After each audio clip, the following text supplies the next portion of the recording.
السلام عليكم ورحمة الله. النهاردة شرح أو فيديو جديد من فيديوهات منصات التسويق بالعمولة. إن شاء الله شرح النهاردة هيكون عن منصة إنجزني. منصة إنجزني من أفضل المنصات برضو في مجال التسويق بالعمولة، وإن شاء الله هسيب لكم رابط المنصة أو رابط التسجيل أسفل الفيديو. إن شاء الله متنسوش اللايك والاشتراك في القناة. هتفتح الرابط وهيفتح معاك بالشكل ده، بتدوس على create an account أو تسجيل، بتظهر معاك المنصة بالشكل اللي حضرتك شايفه ده. بتسيبها زي ما هي على affiliate أو تسويق بالعمولة. بتكتب الاسم رباعي في خانة الاسم، وبعد كده بتكتب رقم المحمول، وبتكتب الإيميل، وبتكتب الباسورد وبتكرره. ولو حضرتك عندك متجر بتكتب اسم المتجر هنا وبتضغط على سبميت. طبعا انا عامل او مسجل قبل كده على المنصة، فهدوس تسجيل دخول. بعد ما بتضغط على تسجيل الدخول بتفتح معاك المنصة بالشكل اللي حضرتك شايفه ده. المنصة سهلة جدا ومنصة جميلة جدا، ومتقسمة لعدة خانات، او كل منتج متقسم حسب الفئة بتاعته. ولنفترض عايز تفتح جميع المنتجات، بتضغط على جميع المنتجات بتظهر معاك بالشكل ده. ولنفترض عايز تروج لمنتج او عايز تعرف مثلا تفاصيل عن منتج، بتضغط على التفاصيل، بيظهر معاك شكل المنتج وصور المنتج بالمنظر ده كده. تمام، بيظهر عندك سعر المنتج والعمولة اللي حضرتك هتاخدها لما تبيع المنتج ان شاء الله بالسعر ده. منتج هنا متسعر ب 385 وعمولتي فيه 75 جنيه. بتختار بقى اللون والمقاس، وبتختار الكمية، وبعد كده بتضغط على أضف إلى السلة أو اطلب الآن. طيب حضرتك عايز تنزل أو لسه عايز تسوق للمنتج ده مثلا، بتضغط على ميديا. بعد ما بتضغط على ميديا بتفتح معاك في جوجل درايف، بيبقى موجود زي ما حضرتك شايف فيديوهات للمنتج وصور برضو للمنتج. بتضغط على تنزيل، بتنزل او بتنزلها بس بتحددهم كلهم يعني كده، بتعمل تحديد للكل.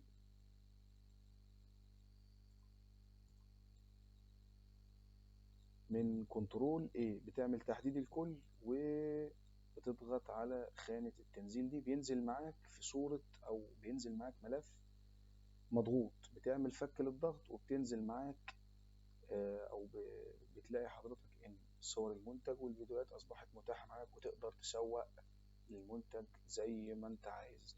بتخش على لوحة التحكم. لوحة التحكم دي بيبقى فيها الرصيد الإجمالي وإجمالي عدد الطلبات اللي حضرتك عملتها، والرصيد المعلق ده لو بعت منتج مثلا وفي طريقه للعميل أو العميل دفع، بيوصل الرصيد الشركة أولا، بعد كده الشركة بتراجع، بيبقى أثناء المراجعة بيبقى مكتوب في خانة الرصيد المعلق، بعد ما يبقى متاح بينزل معاك في خانة الرصيد المتاح. وهنا الرصيد الإجمالي لو في رصيد معلق وعندك رصيد متاح بيبقى بيديك هنا الرصيد الإجمالي. نخش مثلا نشوف لو وبرضو المنصة موفرة لك هنا كورس بسيط برضو زي المنصات اللي أنا شرحتها قبل كده، زي منصة تاجر ومنصة جمال. ولو حضرتك عايز تشوف الفيديوهات دي خش على القناة وشوف برضو الفيديوهات دي. أنا شارح منصة جمال ومنصة تاجر برضو بالتفصيل. ولنفترض مثلا جالك عميل أو طلب أوردر، بتأكد الأوردر إزاي؟ بتضغط على جميع المنتجات، بتضغط على المنتج بالشكل ده، بتضغط اطلب الآن. بنختار الأول اللون مثلا والمقاس والكمية، وبتضغط على اطلب الآن. بتفتح معاك أو بيفتح معاك بالخانة دي، بتكتب الاسم الكامل، اسم العميل بتكتب اسم العميل ورقم تليفونه، وبتختار المدينة، وبعد كده بتختار المنطقة، بتختار المحافظة، بعد كده بتختار المنطقة اللي هو ساكن فيها، وتكتب عنوان بالتفصيل، أو بتكتب العنوان اللي العميل هيديهولك. وبعد كده ملاحظات الشحن، سبق وقلت قبل كده ملاحظات الشحن دي زي مثلا لو العميل بيبقى موجود في البيت بعد الساعة 3، أو ما بيبقاش موجود في البيت بعد الساعة 4، وهكذا. وبعد كده بتضغط على أكمل الطلب، بيوصل الطلب للشركة. وبعد كده لحد هنا مهمتك خلاص انتهت، بيوصل الطلب للشركة. بعد كده الشركة هي اللي بتتكفل أو بتتواصل مع العميل، بعد كده بتشحن المنتج، وأول ما بتاخد الفلوس بتنزل عمولتك على المنصة.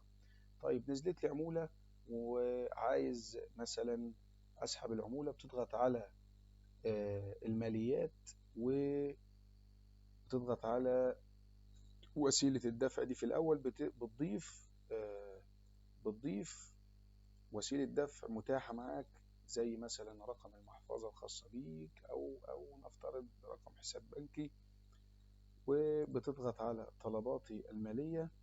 لو عايز تسحب أو عايز تقدم طلب، بتضغط على طلب جديد، بتختار طريقة الدفع. مثلا أنا ضايف طريقة دفع محفظة، وبتكتب المبلغ اللي حضرتك أو العمولة أو المبلغ المتاح اللي عايز تسحبه، مثلا نكتب 1000، وبتضغط على حفظ. بيوصل الطلب للمسؤولين في الشركة، بعد ما بيراجعوه بينزل لك الرصيد في أو على محفظتك. يعني بياخد وقت حوالي من 12 ل 24 ساعة، ده لو طول يعني. وعايز أقول لحضرتك إن منصة إنجزني دي من أفضل المنصات، وموجود عليها أو متوفر عليها منتجات جميلة جدا في مجال الملابس والساعات. موجود عليها منتجات، يعني منتجات من أفضل المنتجات الموجودة حاليا في السوق، وخامات محترمة جدا برضو، تعرف تسوق وانت مرتاح. وبتضغط مثلا على عروض دي، عروض الحزم دي بيديك المنتجات اللي معمول عليها عروض. والمنصة زي ما حضرتك شايف منصة سهلة جدا، مش محتاج يعني، ما فيهاش تفاصيل كتير، ما فيهاش تعقيدات. كل اللي حضرتك بتعمله بتنزل معلومات المنتج، سواء صور أو فيديو، وبتسوق بالطريقة اللي حضرتك بتسوق بيها أو عايز تسوق بيها. وزي ما قلت لك، العميل لو تواصل معاك بتاخد بيانات العميل، وتخش تعمل طلب أو اطلب الآن، وبتكتب بيانات العميل، وكده أنت مهمتك خلصت. بعد كده بتتكفل الشركة أو الشركة بتتكفل بإن هي بتتواصل مع العميل وتشحن له. وبعد كده بتنزل لك عمولتك على المنصة. وإن شاء الله هيبقى فيه شروحات عن القناة إن شاء الله، إزاي تسوق وإزاي تعمل حملة إعلانية على فيسبوك، على انستجرام، أو على تويتر، ومنصات التواصل الاجتماعي عامة. إن شاء الله هيبقى فيه كورسات، وهيبقى فيه إزاي تعمل، هنبدأ إن شاء الله إزاي تعمل إعلان ممول على فيسبوك، وإزاي تعمل حملة إعلانية، وإزاي تستهدف الجمهور إن شاء الله. زي ما حضرتك شايف المنصة ما فيهاش أي تعقيدات. وتخش على تعلم مع إنجزني، عاملة لك كورس بسيط، كورس بيشرح لك المنصة بتشتغل إزاي، عمولتك بتاخدها إزاي، الكلام اللي حضرتك عارف أو حضراتكم عارفينه ده. بس كده ويكون شرحنا خلص النهاردة. ما تنسوش اللايك والاشتراك في القناة. والسلام عليكم.